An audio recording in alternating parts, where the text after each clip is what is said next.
the Leafs are making moves as they are finally starting to finalize who's going to join Craig Berube on their coaching staff. And some interesting names to discuss that are very promising going forward. So I'm going to break that down, as well as discuss some articles and some other players who have kind of talked about the Leafs coaches, Berube, the assistants, and what they're all about going forward to see what we can expect from the Leafs this upcoming season, and maybe even in the offseason as well regarding some potential fits for players. So I'm going to break all that down this episode. Before we do, if you're a part of the 80% who are not subscribed, make sure to hit that button. We're very close to 10,000 now. We're less than 200 subscribers away. We're about 180 away. It would mean the world if you're not subscribed to hit the button. And again, it would mean a lot to Darius and myself. But Darius, we're finally starting to finalize the assistant coaching staff today or over the past couple of days. And we're going to take a break from trade talks and all this stuff and just focus on the task at hand right now, which is the Toronto Maple Leafs figuring out their assistant coaching staff. You can see here with Craig Berube officially behind the bench in Toronto, there's word that some of the current coaching staff will not be returning, so they're making a lot of moves here. And then this was pretty breaking news from yesterday. The Flames and Marc Savard have agreed to mutually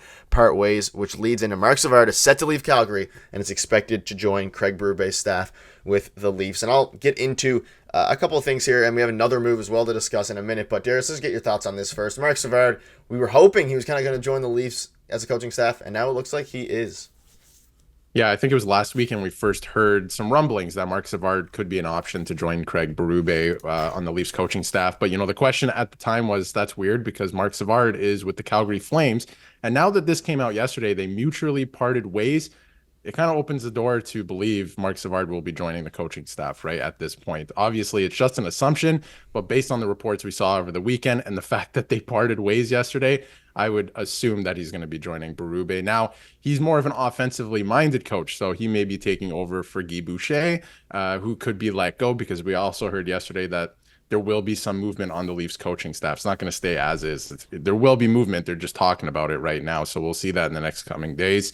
But in terms of defense, Mike Van Ryn, he worked with Craig Berube. I wonder if he stays. I've talked about it in the last couple of videos. I do wonder if he stays. So in that way, we might see some people stay.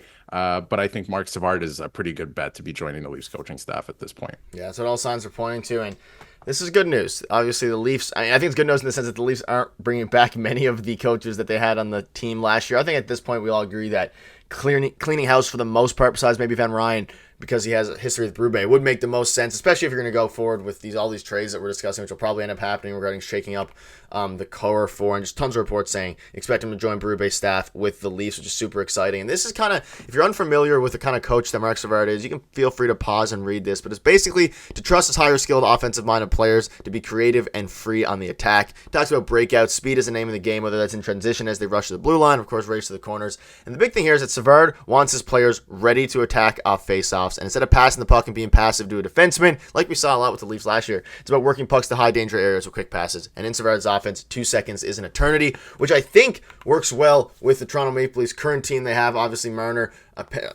Matthews, all these guys as the team is right now, especially with Matthews and Nylander. It seems like his philosophy and the way he coaches could be very beneficial for this team to get a big shakeup, especially on the offensive side of the ice. Yeah, I think the way that he looks at the game will really benefit the Leafs, especially the power play.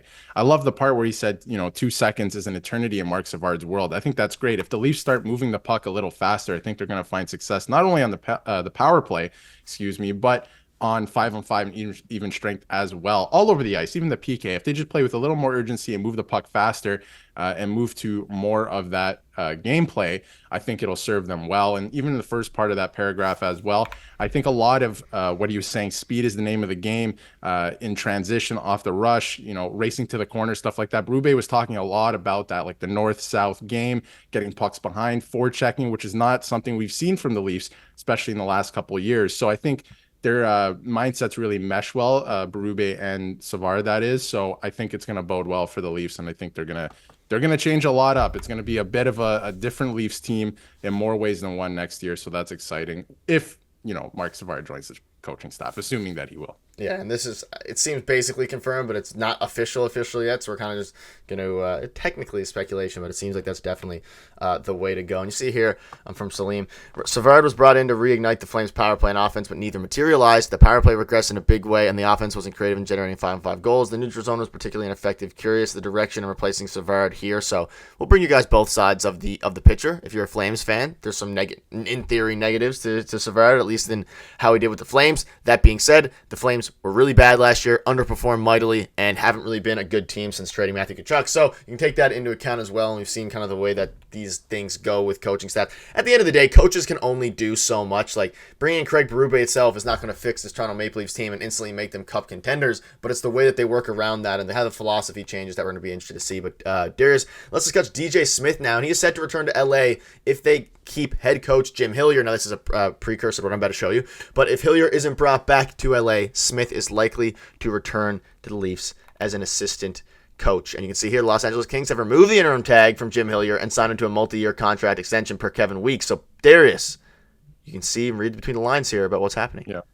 Yeah, it looks like DJ Smith won't be joining the Leafs coaching staff. This was something that was thrown around earlier in the week, and even yesterday a lot. This was thrown around a lot because there's a lot of movement on the LA Kings side yesterday in terms of news and the coaching and all that. So it did look like it was a possibility with the Leafs, but I think that's pretty much been shut down at this point. It looks like Mark Savard is going to be the guy, and it looks like DJ Smith won't be. I think returning to a team too that you formerly coached at is kind of weird. Not so weird, like you can definitely do it, but he only left 6 years ago or something like that. So I think that would be weird in a way. A lot of the same players are here, so the message might not get across still, and it just looks like he's staying in LA at this point. So nothing to get worked up about. It looks like Mark Savard is going to be the guy. Yeah, and we kind of discussed this a little bit, I think, in a previous video, but it's interesting to see all these coaching staffs now. And something else to note here, obviously, doesn't matter as much, but a lot of these coaching vacancies have started to become filled. You see the Kings filled their vacancy, and one thing I do want to ask your note before we end the video, Sheldon Keefe is a coach now, officially back in the NHL for the New Jersey Devils. So, Darius, I don't know if you have any thoughts on that. We touched on it in our stream yesterday, but I guess the moral of the story is Craig Berube was the guy the whole time for the Leafs, obviously, and I'm happy that they got it done fairly fast because a lot of these vacancies are starting to close now, and it seems like the Leafs definitely did their due diligence with Craig Berube, but the Kings obviously got their coach, the Devils now got their coach, the Leafs got their coach, but Sheldon Keefe, he will play the Toronto Maple Leafs this season, assuming they play the Devils at some point, which they obviously will. Yeah, it's going to be weird when the Devils finally visit Scotiabank Arena again with Sheldon Keefe behind the bench. And I thought he was going to take some time off. Honestly, I thought he was after this season, but he's right back into the mix. And it seems like the Devils really wanted him when he became available. So good for him. He's a good coach. He's going to do really well with that Devils team this year. I think they're going to make the playoffs. They're going to be really motivated. They missed the playoffs. They were very injured last year. A lot went wrong for them. So I think the players are going to be motivated. Keefe is going to be motivated to prove people wrong. A lot of coaches see most of their success with their second team. So it's going to be scary as a Leafs fan, but we all know that Sheldon Keefe's a good coach. He just couldn't get this team over the hump, so good for him. Yeah, and now that's Craig Berube's job to get this team over the hump like he's discussed about several times. That'll wrap up the video. Let us know in the comments what your thoughts are on these coaching staffs moves. Are you happy with Savard? Are you happy with Berube? How are you feeling about all that? Make sure to hit the subscribe button. We'll see you soon.